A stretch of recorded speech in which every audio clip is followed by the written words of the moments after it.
আসসালামু আলাইকুম ফ্রেন্ড, সবাইকে রমজান মুবারক। প্রথম রোজা আর কেমনভাবে কাটালেন অবশ্যই কমেন্ট করে জানাবেন। আর আমি মাহির পাপা সবাই মিলে রোজা রেখেছিলাম। আর মাহি রোজা রেখে একেবারে ক্লান্ত হয়ে গেছে, খুবই ক্লান্ত হয়ে গেছে। আর এখন বাচ্চা 3:30।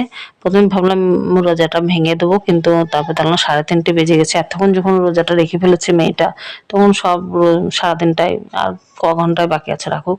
আর এখানে আমি ইফতারিগুলো করছি। প্রথমে ডিমের হালুয়া করেছিলাম, তারপরে ডিমের হালুয়া খাওয়ার সাথে খাবো বলে পরোটা করেছিলাম, আর আরও অনেক ইফতারি করেছিলাম।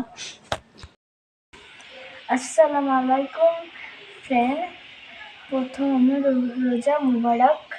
আজ আমাদের ইফতারে রয়েছে প্রথমে দই, শরবত, খেজুর, মিষ্টি, কলা, পেঁপে, তরমুজ, হালুয়া, স্যালাড, ওইদিকে পোলাও।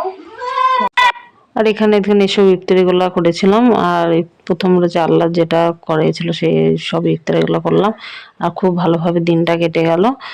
আর এখানে প্রথমে ইফতারিগুলো খেয়ে নিলাম, আর একটু পোলাও ভাত করেছিলাম, সেটা মাই খাচ্ছে। আমার ভিডিওটা এতটা বেশি সাবস্ক্রাইব